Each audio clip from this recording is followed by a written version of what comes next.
कह रहा है कि 3 गोला है और तीनों गोला का त्रिज्या क्रम से कितना दिया है 6, 8 और 10 और तीनों गोला को पिघला कर तोड़ फाड़ के एक बड़ा गोला बनाया जाता है ना। उस बड़ा गोला जो बना उस बड़े गोला क्या करना है आपको त्रिज्या मालूम करना है। समझ में आ गया।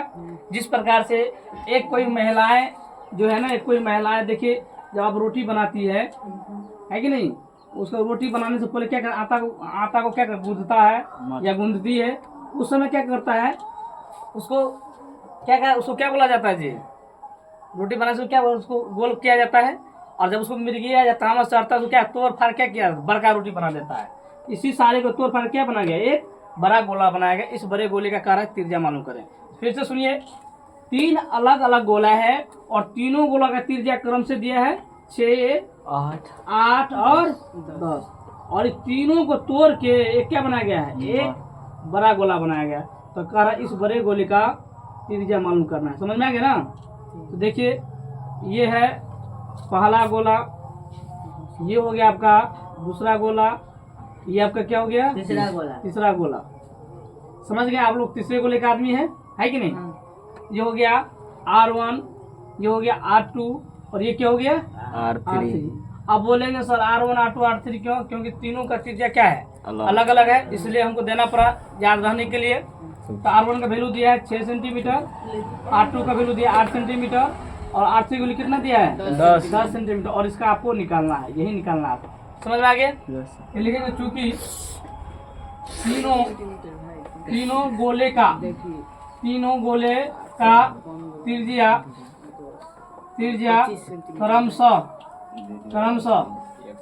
क्रमशः का मतलब होता है बारी बारी से ना। R1 का दिया है 8, R2 का कितना दिया है जी, R2 दिया है आपको 8 और R3 दिया है आपको कितना 10। तो कह रहा है तो बड़ी गोला का त्रिज्या मालूम करिए ना।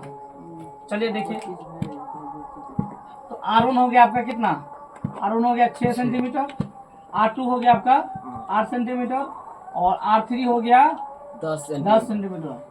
एवं बड़े गोला का त्रिज्या आपको निकालना नहीं पता तो क्या मान लिए R मान लिया। अब अकॉर्डिंग टू क्वेश्चन में देखिए यहाँ पे प्रश्न से, ठीक है। इस फिगर को मिटा देना, जगह थोड़ा अभाव है तो देख लीजिए, इसको मिटा देते हैं। अब देखिए लिखेंगे तीनों गोला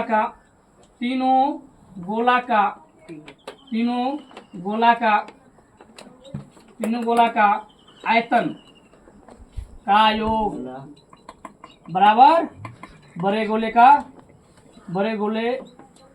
का आयतन। अब बोलेगा सर तीनों गोला का आयतन क्यों दिए, पूछना चाहिए था आपको। तो इसलिए देखिए तीनों गोला क्या किया, तीनों गोला का आपस में जोड़ दिया, उसको तोड़ दिया, एक बड़ा गोला बने, मतलब तोड़ना बनाया तो बड़ा गोला बन गया। इसलिए आप हम क्या किए इस आयतन को जोड़ दिए। तो बताइए गोला का आयतन क्या होता है 4/3, पहले गोला का 4/3 पायर क्यू है ना। फिर देखिए 4/3 पायर क्यू है जी। अब 4/3 है और पायर क्या है क्यू है, बराबर से इधर देखिए 4/3 पायर। इन सभी में देखिए क्या कॉमन है, तीनों में इन सभी में हम देख रहे हैं 4/3 पाई कॉमन है ना जी। 4/3 लीजिए, पाई लीजिए और इधर क्या बच गया R1 क्यू, R2 का क्यू और R3 का क्यू। ब्रैकेट बंद कीजिए, इधर देखिए 4/3 पायर क्यू। देखिए इसमें कोई कट रहा है 4/3 कट रहा है और 4/3 ये पाई और पाई क्या हो गया कट गया। अब आपके पास देखिए R1 का वैल्यू कितना दिया है, R1 का वैल्यू दिया आपको 6Q plus 8Q plus 10Q है ना, 10 का पावर 3। इधर क्या बच गया आपके पास RQ। 6 को 3 बार लिखिएगा तो हमको हमारे ख्याल से 216 आएगा है ना जी।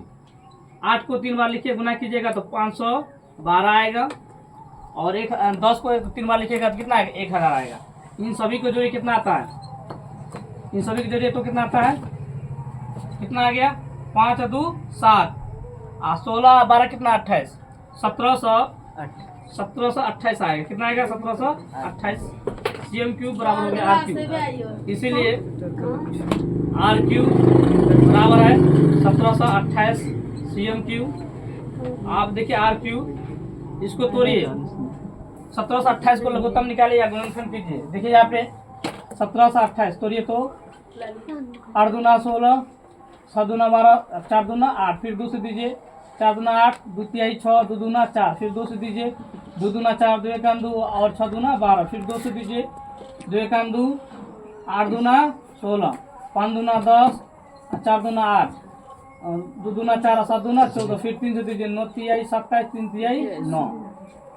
देख लीजिए सभी को तोड़े हैं तो हमारे पास आ गया 2 गुना 2 गुना 2 गुना 2 गुना 2, आए ना जी, 2 गुना 2 गुना 2 गुना 2, 2 4 5 1 6। फिर देखिए 3 कट हुआ है, 1 2 और 3 CM क्यू है ना।